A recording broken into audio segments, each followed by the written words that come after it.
clear shot, was bang on target. I would yield to none in my admiration for our democracy, because our democracy is real. There is real competition, there are political freedoms. The winners do not punish losers merely because they are losers. We are not a Pakistan or a Bangladesh. And the elected government is really in authority. It's not some military junta or some coterie or somebody else. These are the four cardinal postulates of a functioning democracy. And these are postulates highlighted by Myron Weiner. In fact, I met Caroline on one of those occasions in Harvard when there was, or when it was at MIT, I think Harvard it was, where there was a memorial when Myron Weiner died. A week later, I happened to be at Harvard. A great Indophile and a great sociologist and thinker and a great political scientist. Nevertheless, if we don't recognize our flaws, if we don't have the self-confidence to recognize these warts and say, yes, these are the warts, and damn it, let's set them right. These are not unusual in any democracy. It happens, except that these warts, these follies now coincide with the very rapid change globally and nationally. Rapid economic growth and events cascading out of control. And therefore, if you don't set things right, the price we pay would be much greater than other nations paid, because they were at a relatively less advanced stage of their history when they had these problems. And who will change this? You and I. And here is the challenge to you. Let me conclude with this.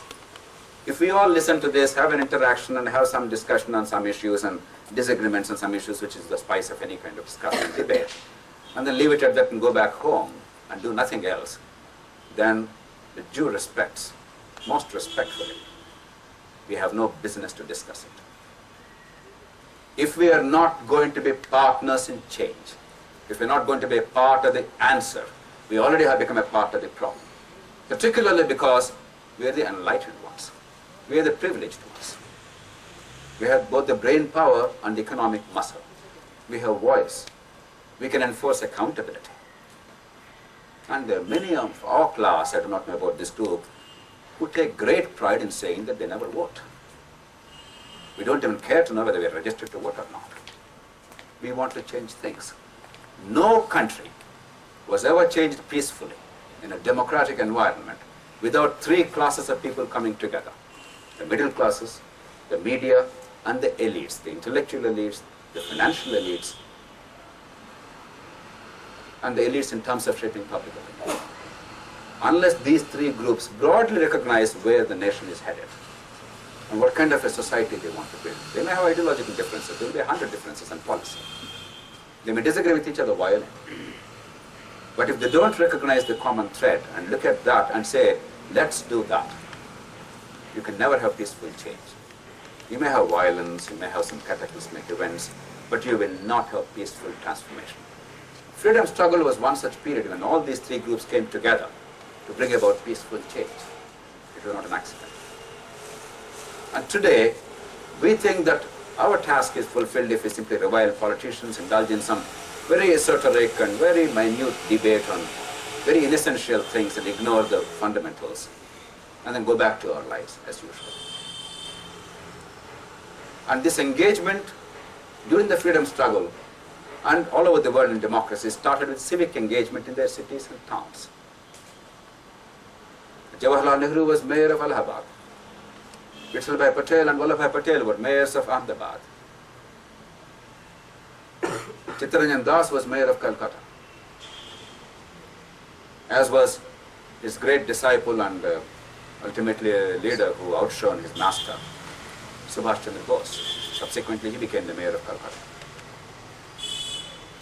And our own Prakashan Pantulu from this part of the world, this part of the country, was a mayor of a city called Rajahmundry. All these are people who took very active interest in civic life in the city around you. And then came the rest of the things. Because they understood that the quality of their lives in the community that's affected by the nature of politics around them.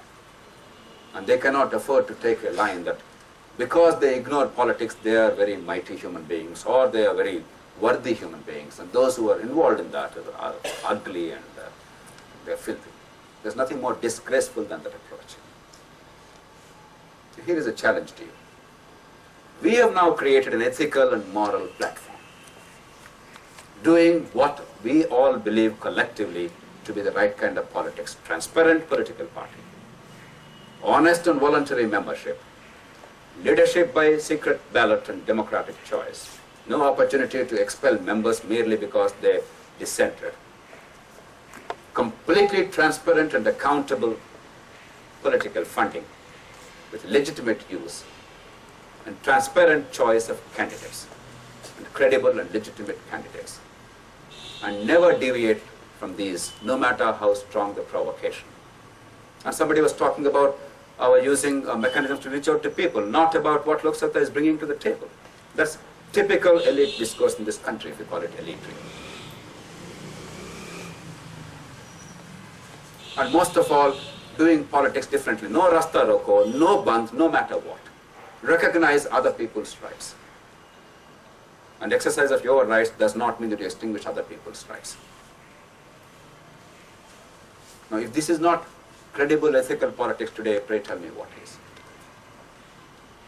And an inclusive society with education, healthcare, rule of law, decentralization of power, citizen-centric governance, fight against corruption, and of course a new culture of politics, new politics for a new generation. That's the heart of the whole political process. Now, if we are bystanders, then that's a disgrace. Here it is on a platter. Are we interested in our community, in our streets? Or do we want, as Chandana was pointing out the other day, 4 people were simply washed away in open manholes in those trains last year. 4 years ago, a bank official whose only sin was she was riding a motorcycle along with her husband, and she thought it was a road, and she got down on the main road, and she was next seen 5 kilometers away as a dead body,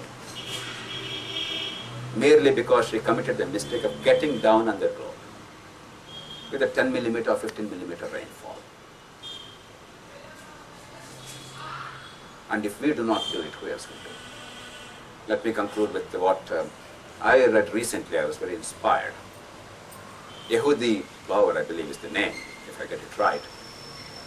It is, his words are inscribed in the Holocaust Museum, I believe. And he said, you must add 3 more commandments to the 10 commandments of the Old Testament. Thou shalt not be a victim. Because in a democratic society, you become a victim only by consent in some form or the other. We have connived and consented. Only then we have become victims on a large scale. 2, thou shalt not be a perpetrator. That is self-evident. That doesn't require any further justification. But he said, above all, thou shalt not be a bystander. What I ask of you is, for heaven's sake, cease to be bystanders. You are smart enough to cease to be victims anyway, but cease to be bystanders. For our sake, collectively. I hope I challenged you enough, and I thank you for your kindness and courtesies, and I invite your questions and interactions.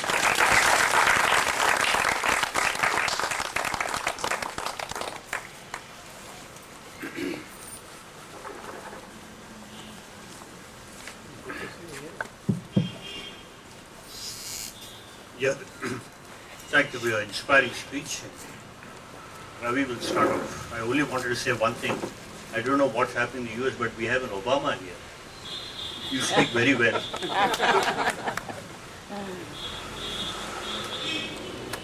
My question is there any conflict? Is there any conflict between what Lok Sabha stood for all these days and the new challenges it's accepting? I mean, is there any conflict or? None at all. None at all. Same goals, same principles, except that the methods are now broadened. Earlier we eschewed political competition, though our work was political, make no mistake. We never denounced politics, we never rejected politics, we were doing politics. The moment you talk about the Constitution of India, the moment you talk about rule of law and instruments of state, it is politics. But not competitive politics to seek office or to actually get a share of the vote. Today, we have acquired a legal form to actually seek that because, for the reasons I stated, we felt compelled to create ethical politics. Because without that, ethical individuals within unethical political mold will not make any serious difference. It's not individual ethics alone that's enough. So that's the only difference. And looks at the movement continues. Chandana was slightly incorrect in terms of fact. That continues because there's still a need for a platform for the people who cannot play a political role, public servants and others. But looks at the party is a continuation of the movement, but with this political option specially exercised. Wouldn't you be more open for criticism in the sense that what Lok Sabha was doing all these years, isn't that more a suspect role hereafter? The assumption being that once you're in politics, you are sinful. No, not that. Then if you're not sinful, it's a noble endeavor, then I don't have to apologize. Why am I self-conscious? Why should I be defensive at all? We never rescued politics. We said tactically it does not seem to be helpful. Now our judgment now is it seems to be necessary. Now tactically or strategically is it the right choice? Time will tell. But why should I defend the conduct? A free citizen or a group of free citizens says, damn it, let's change it. A gunda enters, somebody's son enters, daughter enters, for no good reason except that his son or daughter is somebody. A fellow with ill-gotten money buying the vote, he enters. That's perfectly all right, doesn't have to defend. Decent people, through decent methods, want to change the country. You have to explain yourself every minute of the way? I'm sorry, I refuse to explain. Don't you think would have been more effective as a non-political party rather than a political party? Sir, In your judgment. Sir, we have been the most effective non-party political movement in India's history, I can guarantee. And probably one of the most effective in the past 60 years in the post-Second World War anywhere. From voter registration to candidate disclosure to a Right to Information Act to a law on political political funding, an outstanding law which is unsung, unknown across the country. Anywhere in the world it would have been a phenomenal achievement. To a law on local courts which is now in the anvil in Parliament, to a National Rural Health Mission, to a constitutional amendment on cooperative autonomy in the country, to the 91st Amendment of the Constitution that tightened the whole issue of anti-defection law and that limited the Council of Ministers' size. I can go on and on. But all these, they're insignificant because they don't affect the outcomes. I mean, as an individual or as a movement, we can talk about it until the end of life and then be venerated, get 100 awards and honors and decorations. But India simply does not change. What I'm posing is, in your judgment, do you think you are more effective as a political party? Sir, I thought I answered the question. I don't There think is I a am role, convinced. there is a role, no, you may be convinced or not, that's your choice. I cannot force you to agree. No, my I can only conviction give is- evidence because- as a non-political party, I have been much more effective. No, see, That's my feeling. when I left government, I was easily one of the most powerful, quote unquote, and respected civil servants in the country. When I left, I did not leave really, but when we switched gears and went into the movement, at an individual level, I was probably the most influential civil society leader in the country. I had access and I had actual authority as well as means of effecting change. And we used it to the hilt. And I'm telling you, all that, ultimately, while each of them is important, it didn't make any serious difference. Not because it's not necessary, it's necessary but not sufficient. If we somehow think that politics will have its own trajectory and we will do our own nice things, of course, yes. I mean, I can help one patient, I can help one kid, I can do 100 things, all of us do it all the time. Even if you're in politics, you still do it. It's necessary, as human beings we should do that compassion is necessary. But if we think that that's going to change the country, no, there's no substitute for politics. After independence, most of the Indians shared a vision for the country. But now it is totally a different scenario. Is it lack of vision, common vision that the Indians have that is leading to this situation that which you have elaborated on? And what can be done to create a common vision which most people at least share? That is one. And another comment which I would like to make is, if you study the data around the world, in most of the countries, the people who are at the lower end of the ladder, they are losing in real terms, economically. And that loss in Indian society has been much faster, at least from 91 onwards. And it's really getting out of control in my view. Of course, economic growth is necessary, but then how do you really tackle this situation of people who are slipping, literally slipping? I mean... Thank you, sir. I'll address those Okay, questions. thank you. There are, I would say, three broad reasons. I mean, we could think of any number of reasons or any number of ways of saying that, but I think we'd all broadly agree with three things. One, we have committed a few mistakes, which is natural. We also did a few things right, which is good. But we committed a few serious mistakes and they led to consequences. For instance, this uninhibited license permit Raj has created a culture of parasitism and corruption, this rent-seeking culture, which has now been so internalized that it's, unless you do something very fundamental about the nature of politics, you cannot in isolation now remove that. As I demonstrated, for instance, during this interaction, one form of corruption dies, but the other form of corruption takes over. It's like a balloon. And under tension, if you apply pressure, there's an indentation and there's a depression. But you have to have a ballooning elsewhere. Because the pressure is stable, then the volume has to be constant. There's no choice. So corruption simply is shifting to other forms. So the original cause of this in a very substantial measure, not wholly, but substantially, is the license permit laws and several other mistakes we committed, certainly. But they were obviously remediable mistakes. We did correct some of them at least. The second is we have, in the course of time, become a kleptocracy. I would like to say this with all sense of responsibility. We are no longer really a true democracy. It is a kleptocracy outright. There are outstandingly honorable individuals whose personal integrity is beyond doubt. Dr. Manmohan Singh, or A.K. Antony, or Arun Shourie, or Arun Jaitley, or Buddhadev Bhattacharya, and many, many others across the country, whose personal integrity is beyond doubt. And yet, we are a thoroughgoing, disgraceful kleptocracy. The public office is for private gain. And once that culture is again institutionalized and internalized, to fight that requires a collective vision, and therefore the third part. I already mentioned this, the three groups that are required to make a democracy work meaningfully. The middle classes, the media, and the elites in the best sense of the term. They have to be imbued by a vision. They must articulate it well. And even when they have the differences, which are very important in a democracy, they must work broadly for the common vision, that the ground rules must be respected by everybody. They must be intolerant of any serious deviation of the ground rules. That is not happening in India. So how do we set it right? I think already there is a framework for a vision. I don't think it requires genius. I'm already trying to articulate that. When I'm talking about dignity, opportunity, and rule of law,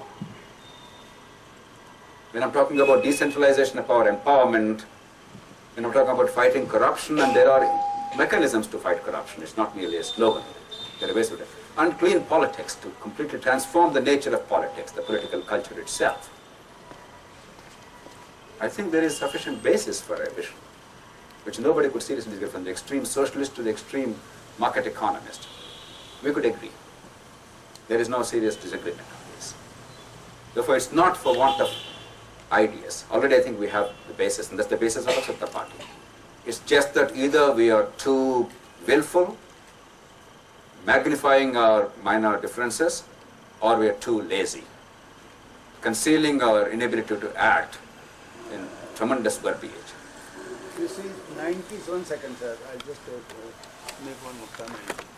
In 90s, you see, those were the days of FICCI or CII, and everywhere you could see only those people. At the time, I happened to write an article which was published in Financial Express, and one of the comments I made was that the epitaph of communism has not yet written, the words which I had used. And I said that if adequate care is not taken and if safety nets are not provided for, then the communism will reappear in some other form, some other shape, in some other name, in some other country. And I had so much of nail on that one or two sentences, I can't tell you now. And I think things have not changed. You see, we have achieved so much of growth, but we have not really taken You're absolutely care of right. the I'll people. briefly address that. Thank you, sir. You did ask the question of inequity in society. Actually, I don't think communism failed. It's a wrong thing. I'm not a communist. I used to be a socialist, but as I said, I rejected that long back. But the reason why the West succeeded so spectacularly is the best features of communism were simply absorbed and adopted by the West. Education and health care to everybody is now the norm. And countries like the United States, which didn't really do a good job with all the will and expenditure from the public purse on health care, for instance, are now making it the central issue of their debate, the political discourse. And therefore, to think that you can actually build a liberal society today without opportunity for all, education and health care as the foundations of equity, opportunity, economic growth, and therefore peace and harmony in society. Without those, we can sustain either growth or harmony. As I said before, it's an absolutely logical assumption. I entirely agree with you. But you don't have to be communist for that. I think the West is actually far more socialist than the communist governments were ever in the world. That's one of the paradoxes of life. So we share your pathological hatred of corruption, and in my small way I've tried to fight it, and in some other forum I'll be happy to tell you how it was done. But that gives pause to some questions. The two largest, the finest and the fastest growing economies in the world, which is India and China, are arguably also the most corruptible. So how is there a dichotomy between corruption and growth? And secondly, if I may, there is a fine difference between the kind of corruption in India and in China.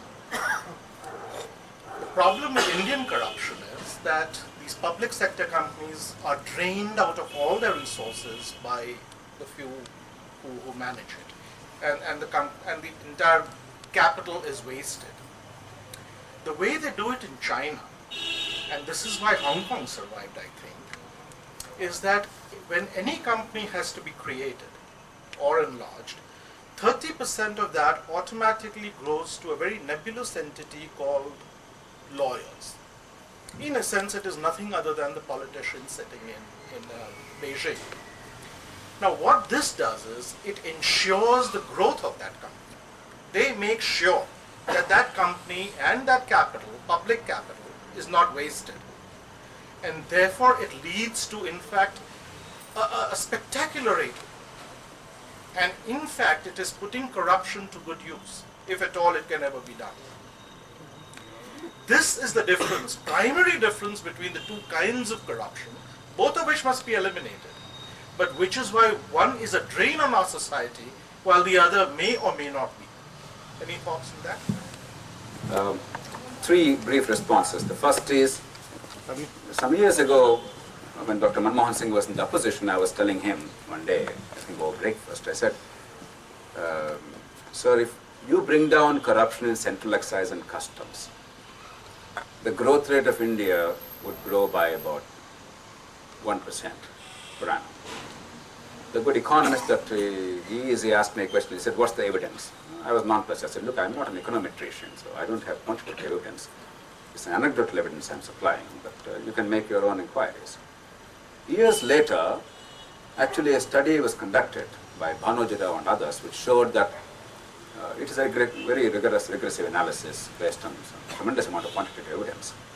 They actually put an exact number to India's growth rate deficit on account of corruption. They put it at 1.65% per annum. I went to Dr. Manthan Singh by the time he became Prime Minister and said, Mr. Prime Minister, here is the evidence. So there is now evidence that corruption actually brings down economic growth. In India. Okay. Now see, this is what I'm trying to say. While it has been institutionalized in China, and it actually helps. I'm coming to that. I'll come to that. If you have to choose corruption, there are two broad forms of corruption. There are 1,000 forms of corruption, but again for simple analysis. Extortionary and the collusive. The extortionary corruption adds to the costs somewhat uniformly to everybody. Does not seriously distort competition, except globally speaking, your costs are higher than elsewhere, but then even in global exchange of goods and services, they somehow bring in some extortion, therefore they also have to pay a price, a premium. And therefore, while it actually adds to the cost, it might not undermine competition seriously. But collusive corruption dramatically undermines competition. And that is the second reason. Why corruption is corrosive to economic growth. It undermines morale, it seriously distorts competition. There's no question whatsoever. A third issue. But again, the two fastest growing economies are the two most corrupt. They could have been even faster growing. After all, there are other countries which are growing at 22%, 27%. The basis Swaminathan for- Nair wrote last week, for instance, at 36%. Sir, right So is right. it's not because of corruption they're growing. They could have grown even faster because there is so much available opportunity. That's valid. So that does not really fulfill this. There's enough evidence now globally.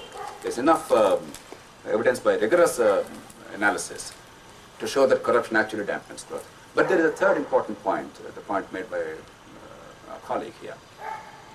Corruption seriously affects the weakest and the poorest disproportionately. For you and me, it's an added cost. For others, it's a failure of service, which is a matter of life or death. And if 80% of India does not really participate in wealth creation for want of this opportunity, for absence of skills, now, even if the 20% of utterly capable and totally, charitable, philanthropic, to assume that they can carry the burden of growth for the rest of society is nonsensical. It has a dampening effect. And of course, it seriously undermines society itself. You cannot have peace forever. But wasn't this also the case, say, in Nehru's time when corruption was... No question. That's why I've argued even during this talk, I think, that pre-1991 was not a fantastic period. It was a lousy period. There's an improvement today. My argument is not that things have not improved, that they have not adequately improved, that there's so much more to be done, and this is not a panacea.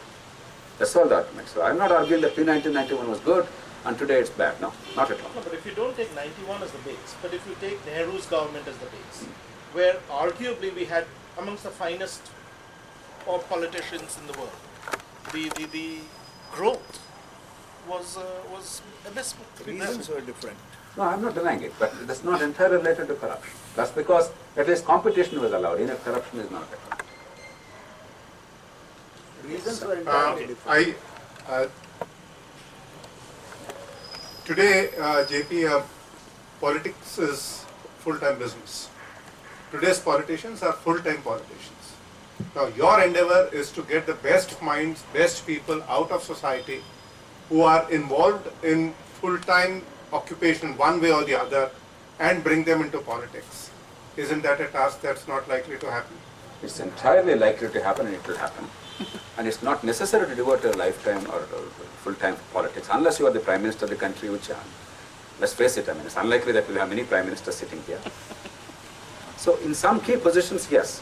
But most of the time, your engagement in politics will not be so demanding. You know, in the state of Texas, the legislature sits once in 2 years.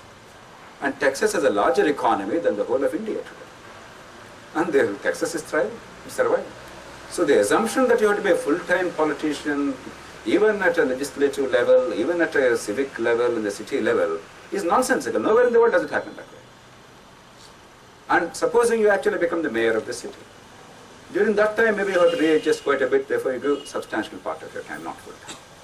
But I mean, only in India do you see a corporator. They were telling me the other day about a corporator in which city? Delhi. Madhu Kishwar was saying the other day. Now this chap became a corporator in Delhi city, and he was He was Bicycle and milk. riding a bicycle and then I think a Supplying two-wheeler milk. or something until just about 9 months ago. Now he is traveling in a Mercedes Benz. No, it's wonderful. I mean, I'm happy with his good fortune, but without any known sources of income. Just a corporator in Delhi city. That's not what the kind of politics that we're talking about. We're talking about civic engagement. If you're a corporator here, for instance, or a legislator tomorrow, we don't have to have this full-time engagement. For instance, legislators in India are extremely overburdened because they are seen as disguised executives. And they want to function as disguised executives to make money. Even if they don't seek that, the people see them as the only people who will deliver. That's not their function. That is for the local government and somebody else to deliver. So we created tremendously distorted polity just as there's distorted economy. And unless we look at the distortions and set them right, we have no easy ways out. Can we just come back to the question of growth once more? This thing about, the growth rate of India and this being far more than what it was at the time of independence. We forget the Arjun Sen Gupta report, which says 78% people still live on less than 20 rupees a day. In dollar parity, it's what purchasing power is $2. So it shows that this growth is not touching 78% of people. So what growth are we talking about? A lot more needs to be. There's no question about it. Without education, healthcare and skills, and rule of law and local governance and empowerment, and minimizing corruption, it will never touch the poor and the weak. Merely giving a few handouts will not touch anything. And that's what's happening now, because the economy is robust and revenues are flowing in. You appropriate 75% of the budget in some form or the other, or waste the money, and then give the rest of it as handouts and make people into perpetual beggars and pretend that you are the benefactors and they are the recipients of your benediction, which is ridiculous in a democracy. What is Lok Sabha is doing about the various laws that are there in this country? There are hundreds and hundreds of acts which have become obsolete and they are of no use, but then they exist and people can be rounded up under those laws. Is there anything that you have done about that? We are not doing something specific on that because everybody can't do everything, but there are colleagues who have done some very good work in identifying some of these laws. Vivek Debroy is one of those and some others are doing it. There's also actually a national body which is looking at that, and incidentally some 600 central laws were repealed in recent months. Across the country there are about 30,000 state laws and about 3,000 central laws. On labor And matters easily alone, about I think, a third of them can be repealed just overnight. I have a question here. I want to make a distinction between corruption amongst politicians and corruption amongst bureaucrats and others. In the limited experience we have had, I think politicians do more what I call as my victimless frauds. They cheat the system, but I think what the bureaucrat does is much more damaging because the poor have access to the bureaucrat, and I think that we have not paid enough attention to the kind of corruption there is among the bureaucrats, and we exaggerate the kind of corruption there is among the politicians. I'm not saying that there is no corruption. I'm saying while we always talk about corruption, we talk about corruption amongst politicians. I think it is time we see how even the tehsildar, how the clerk, and how all these people make money out of the poor and deny them basic rights. And that aspect I don't think gets enough civic attention. That's the first thing. I'm glad you raised the question, Vikram. Let's address this in something else for it. It's a very important question you raised. Actually, oftentimes, I said it, and I said it in writing also repeatedly, that if you take the three classes of people who are managing the Indian state, the politicians, the bureaucrats, and the judges, they're crude classification. And if you were to ask me which group is the villain, the favorite villain in the country is the politician, but I believe the politician is the least guilty because he is a victim of a vicious cycle. And even if he is doing many things wrong, it's because there is a perception, in many cases real, that without either directly perpetrating or conniving in it, he will not be able to survive in politics. The bureaucrat is undoubtedly more guilty because the bureaucrat's survival is guaranteed in this country. We have given the greatest amount of security in the world to a bureaucrat, from a clerk to a cabinet secretary. The judge perhaps is the most guilty because we also have given him constitutional protection. A bureaucrat's sense of well-being is affected by politicians. But a judge's well-being is not affected by politicians. Now we have come to an absurd extent where the judges decide their successors. No other democratic country does it. So judges in that sense are even more guilty. But having said that, there are two things we must not overlook. One, the political corruption and bureaucratic corruption cannot be seen in isolation. There is a continuum. And Robert Wade, I briefly mentioned his name earlier, he actually did a pioneering study some almost 30 years ago. Almost 30 years ago. And incidentally, he did the study in Andhra Pradesh. And he drew some very important lessons, and he developed a model called dangerously stable equilibrium. So there is a linkage by the transferred patronage system, starting from the politician to the lowest level bureaucrat. I don't want to go into the details. But a second more important reason why we should focus on political corruption is, even if the others are guilty, who is the one to change it? Who is the one who is getting our mandate? It is a politician. So it doesn't matter who is guilty. At the end of the day, the responsibility for change, of bringing about transformation, rests with the politician, and therefore we cannot afford to let the politicians off the hook. But yes, a deep analysis to understand the causes and consequences is important, instead of merely, portraying X or Y or Z as the villain. That I agree. But there is no question, responsibility has to be with the politician. Can I respond to it for a second? I don't think we can let the politician off at all. Because it's not, for a bureaucrat, you can't force your boss to be corrupt. Oh, you'll be surprised. You can force your boss to be corrupt. Yeah, you'll be surprised. The way you don't force them, but you guide Create them. conditions, maneuver. Then I am surprised. But the other two facts which you mentioned, which is the judiciary and what you did not mention is the army, who the two institutions which are relatively insulated from politicians have delivered in democratic India, more or less. In fact, they've delivered rather well.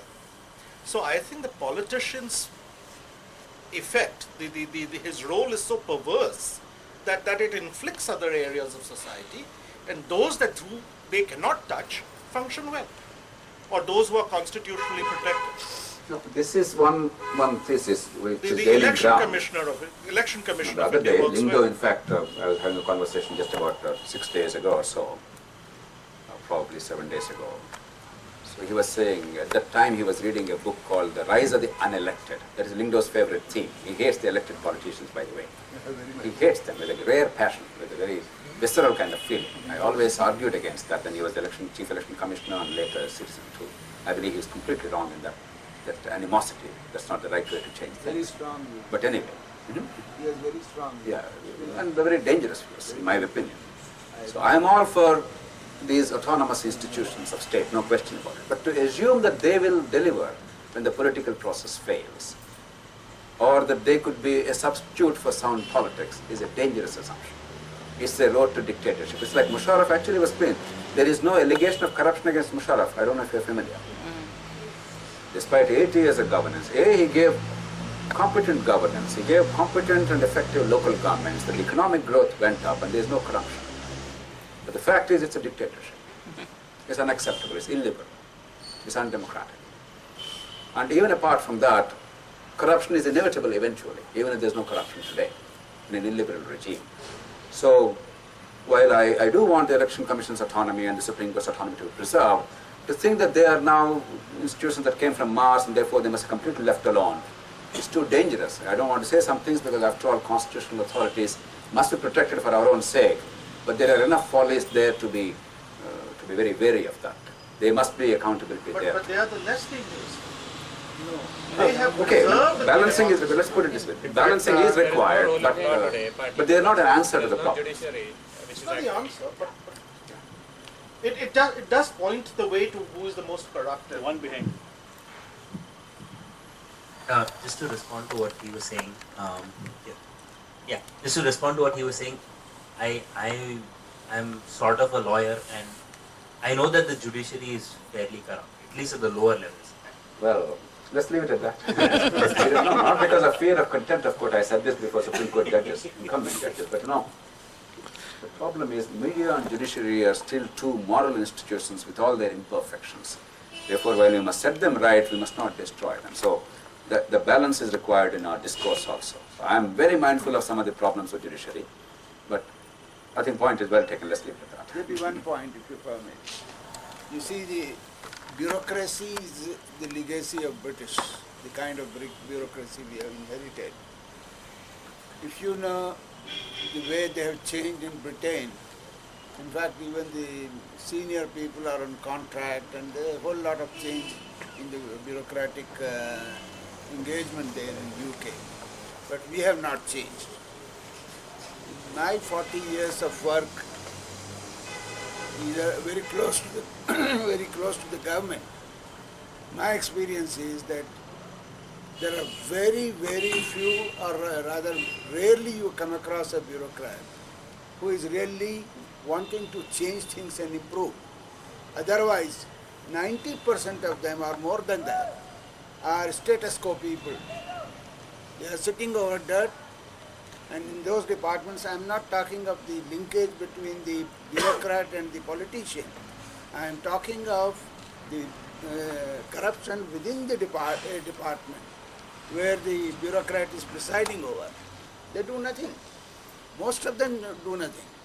And I have seen very senior people at the Government of India level, when something is going totally wrong, they dare not open their mouth before the minister. You're right. There is no doubt that there is It's serious really deficiency in sickening. bureaucracy It's in really this sickening. country and as elsewhere. And some serious reform is required, and good ideas are on the table. In fact, I myself have worked with my For long, colleagues for long. in the Administrative Reforms Commission to come up with a very sensible package. In fact, that report is now in the final stages today. They called me and told me. So, well, there's no doubt about what you're saying. Gopi. Just a quick comment. I offend a lot of people around. I think the basic Indian mind is corrupt because they've seen so much corruption around themselves that they accept all forms of corruption or a lot of corruption around them. And I don't believe that it's very easy to, the level of tolerance for people is going up as, I am an entrepreneur, and within my company I have seen when we interact with other private companies, there are things that happen within the organization. These are two private companies, there is no public, there is no other entity involved. I have seen people say, okay, I will give you this deal, you give me some money outside the system. Okay, there's no public money, there's nobody else involved, just two private entities. Now, I believe this is all because there's corruption all over the place, that people just think this is a normal way of doing business. And I don't know what the answer to this is, and what you're trying to do will... It's a very important question. I'm glad you raised it. I would like to amend your statement slightly and say all human beings are potentially corrupt. Or most human beings, not all, that would be wrong, but all over the world, not in India, it includes every country in the world, and throughout the ages. We have ethical values, all of us have. Our society has as much as any other. I completely disagree with the statement that Indians are any more prone to corruption than any other group. That is completely off the mark, and it's not at all borne by evidence. Some months ago, registrars conducted an experiment. It was actually a repeat of another experiment, and the conclusions were the same. Another experiment some years ago. They left several mobile telephones in various cities in the world and tried to track what happened subsequently, how many tried to return them to the owners. In India, 85% people tried to return the mobile telephones. As good as or better than New York or London or many other cities in the world. We are no more corrupt, nor are we no less corrupt. We are simply human beings. The problem is not values. We do have values. The problem is institutions. What kind of institutions have we built to promote good behavior and prevent bad behavior? That is what determines behavioral outcomes, not merely the sense of values and innate character. We are barking up the wrong tree. No, it's like the values are like the water in this glass. The water is there. But without this container, the water spills and it all evaporates, and it's there somewhere. It has neither form nor utility. It's there, but it's no use. The moment you put it in a container, it acquires shape, it acquires utility. I'm not arguing that the container is the water. The water is there, but without the container, the water cannot be usable. Our values become futile without the institutions to back. Only a very small number of human beings in all human history are capable of moral behavior independent of institutions. The vast majority always moderate their behavior on the basis of institutional responses. So, and telephones is a good example. What happened? Telecom or telephones were terribly corrupt 10, 15 years ago. Not too long ago, 12 years ago it was terribly corrupt. Today you don't hear of corruption in telephones. Why? Have all the telecom people become moral giants? The environment changed, competition and choice have come.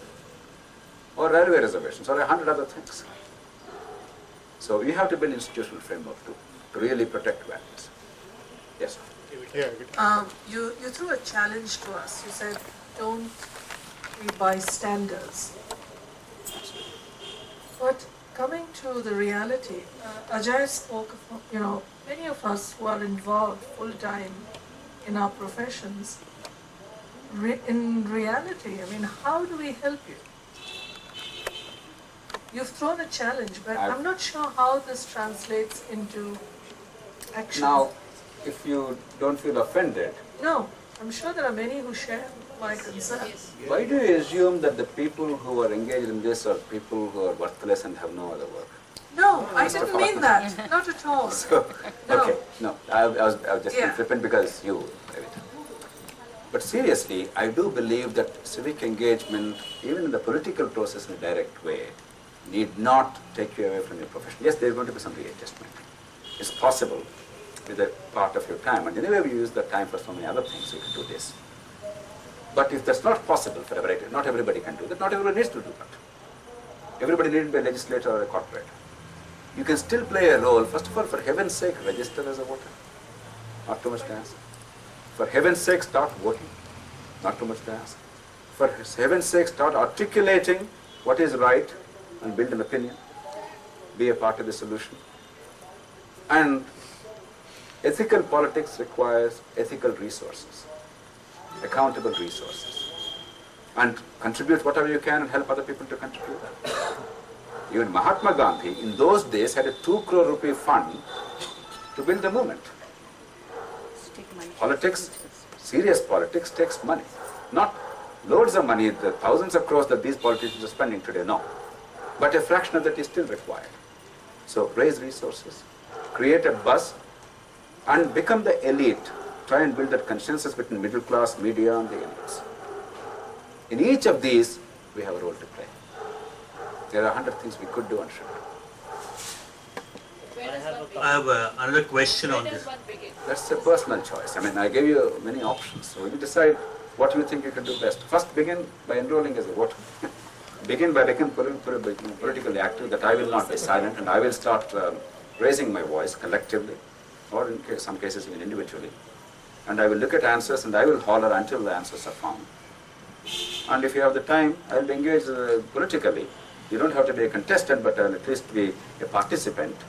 And if you can afford the time and the energy, then I would actually be contesting politically and bring about a change.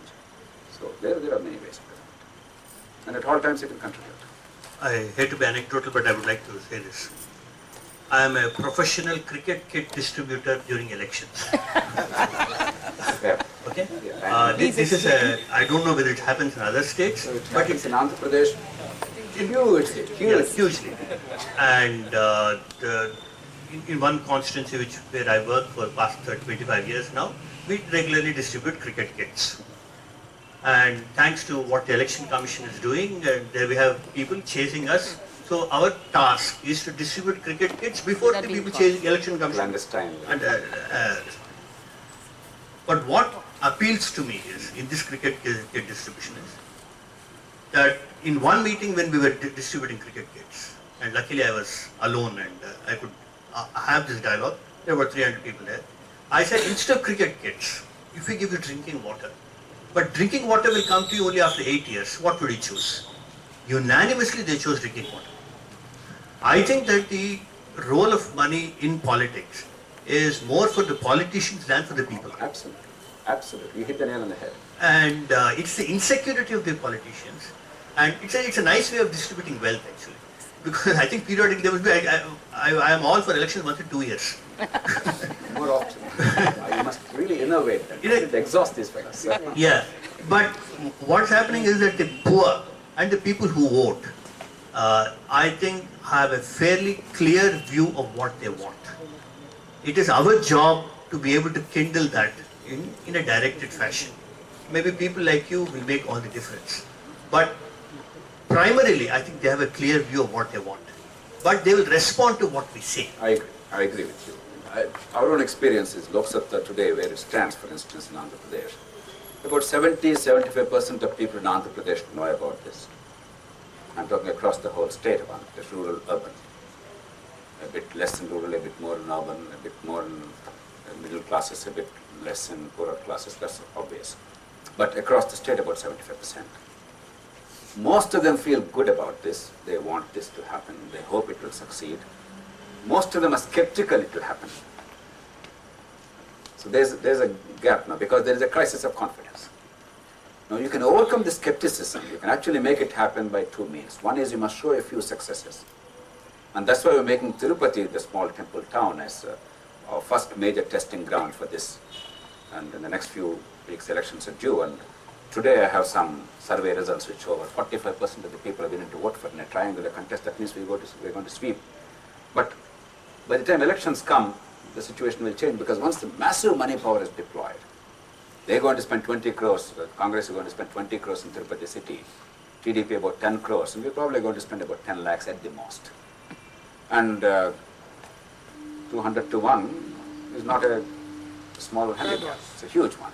And yet we're going to make a significant impact. So we have to show some successes. And then people will start believing that actually we will be able to do it because everybody believes that I want change, but all these are blokes who don't want change. And that's a very natural thing in a democracy, in particular in our electoral system. The second is we require leaders and champions locally. In the ultimate analysis, when I vote, I need to see somebody there and I need to feel that this person will make a difference. She or he has the strength of character, the courage and the ability to actually stand up for me because people are desperate and scared. A ration card is a very important thing for them. An employment guarantee card is an important thing for them. An Indirama house is an important thing for them. A pension for a poor household is an important thing for them. And believe me, the threats are real and on a day-to-day basis. You're joining a Lok Sabha procession? Let's see how you'll get Indirama house. Every day, everywhere this happens. And to expect that the poor chap to actually sacrifice it in the anticipation that this party will deliver, and therefore my life will be better after 5 or 10 years. And I give up something very real and tangible today, very substantial. That is somewhat heroic. That's why you require leadership locally. So both these things are required, and that's the challenge. Otherwise, if elections are like in the West, what Lok Sabha is doing today is enough to sweep the polls. But the truth is, as we are today, we will not at all sweep the polls. We could, but we will not unless we bring in these two things. A few successes and champions locally at each place. And that's why I'm pleading with all of you. Let's show a different quality of leadership everywhere. Let's show these successes and changes. It takes courage. It takes the ability to accept disappointments. It means that we have to pay some price elsewhere. There's nothing which is without price. No pain, no gain. But it's absolutely worth it. Sorry. Yeah. Okay, I'll go to him and come back.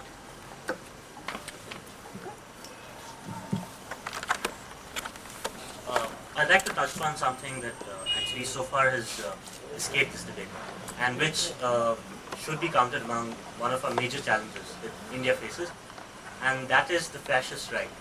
So my question to you is, how do you think the fascist right can be effectively countered? And also this is not, it's a question of ideology and prejudice, large-scale prejudice, rather than corruption. So to give this debate a slightly different direction. No, this whole issue of the other being the enemy and the cause of all our real or imaginary problems is a very common enough political stratagem deployed all over the world and in this country too. And therefore, unless we assiduously fight that everywhere, whether it is caste or region or religion or language, for a start, these are the four things. If I refuse to condemn the killings of North Indians in Manipur, but I condemn BJP for attacking the Muslims, I am being hypocritical. If I refuse to condemn mobilization on grounds of caste and religion of one party, but I alternately condemn somebody else because of notions of political correctness, it will not lead us anywhere. It actually will drive people into the other fellow's fault.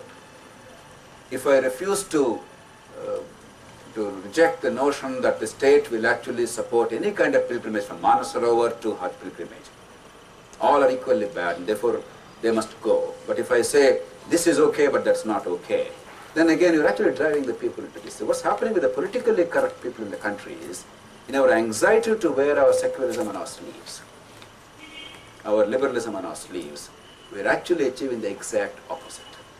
And people are sick and tired. Like for instance, the Shawbana's judgment under that wretched law, in many ways is the starting point of the disaster that has hit this country. So you are consistent and fair, believe me, people stand by you, left or right. People, ordinary people, don't really have harbor strong prejudices. Yes, a few people do on both sides of the spectrum. I had the privilege to stand in front of Charminar. I don't know if you were there on that day, Chandana, Charminar, in front of Charminar. And I excoriated this Khandani hukumat. My Urdu is very inadequate. I was directly talking about the OIC family, for instance, or the Gandhi family, as somebody else. And I excoriated Hajj pilgrimage and Manasarovar equally. And people actually want that language. They want to be treated as Indians, as dignified citizens. And they want the real concerns to be addressed, the concerns of equity and opportunity and vertical mobility and education and healthcare and skills. They don't want these wretched things. But this feeling of division of the other is also very, very carefully sort of nurtured, yes, for a political game. by organizations like the BHP or the RSS. Or what I agree, but the point is, if you only focus on that, you are losing your battle and the war both. You focus on that and the other forms of other. Whether it's Raj Thackeray who goes after the non-Marathas, or somebody here in Andhra Pradesh who says that everybody in Hyderabad who has come from elsewhere is a carpetbagger and he acquires property and throw him out. What right do they have? What constitution in which they are talking? It has to be universal and sustained by a principle. It is our selective response that actually has fueled their growth. Be consistent, be uncompromising, respect the people, trust them, they stand by you. When Mulayam Singh Yadav wanted a holiday on Friday, it was the Muslims of UP who said, nonsense, we don't want that.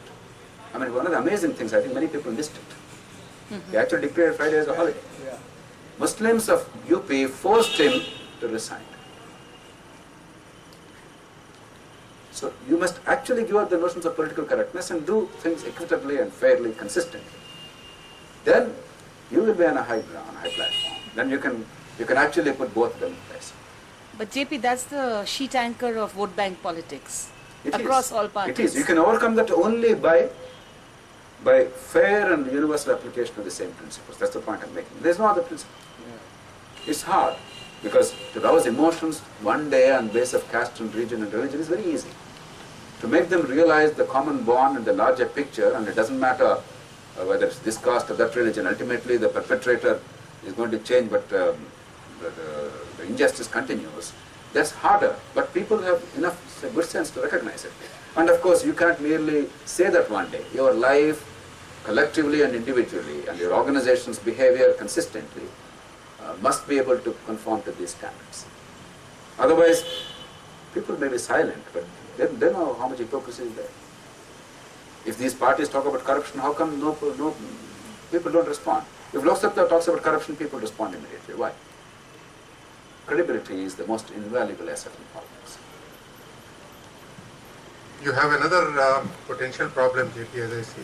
How are you going to select your candidates? That's important.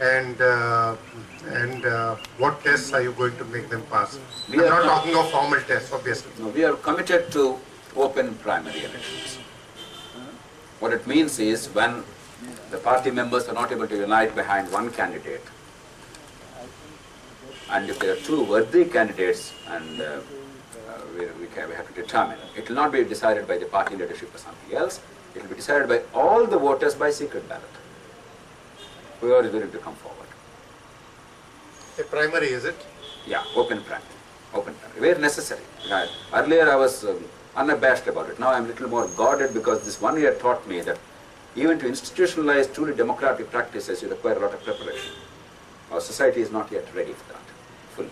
But we have to make it ready. We have to go step by step. Therefore, now we are saying open primaries where there is no unanimity about the candidate. If there is unanimity about a sound candidate, then it's not required because the party rank and file has already decided the candidate, and the candidate's record is going to be made public in every which way, including the financial antecedents. Of course, no question of criminal record in Lok Sabha party. Such people are automatically out of the party if by mistake they do enter. So it's going to be as transparent as it is possible. And the problem is not so much that, the problem is we need viable and decent candidates. For heaven's sake, let them come. Let them come. Who are the voters in the open primaries? Everybody. People. The registered voters of the constituency, whoever is willing to come forth to vote. So Lok Sabha holds its own. Yes, we actually held them. They didn't really prove very productive. We did hold them, honestly, but the candidates did not have traction. So we realized unless the candidates themselves are viable, merely holding a primary doesn't take us anywhere. So that's why now we're talking about viability of the candidate. And then among two good and viable candidates, if there's a contest, then it's going to be open primary. What next after Tirupati? Hyderabad city, elections are due. Then Andhra Pradesh State Assembly in 2009. All the best to you. Thank you very much. Let me just conclude. Yeah. I would like to say that all that is needed for evil to triumph Is the silence of good men. silence of And women. and Turkey. I think we should work on that. You wanted to conclude. One last. Oh, yeah. We talked about Tirupati, and we are a democratic country, and even corruption is not spared in the endowments department. Yes. How do we live in this when, and how does the laws in the country are framed which are biased?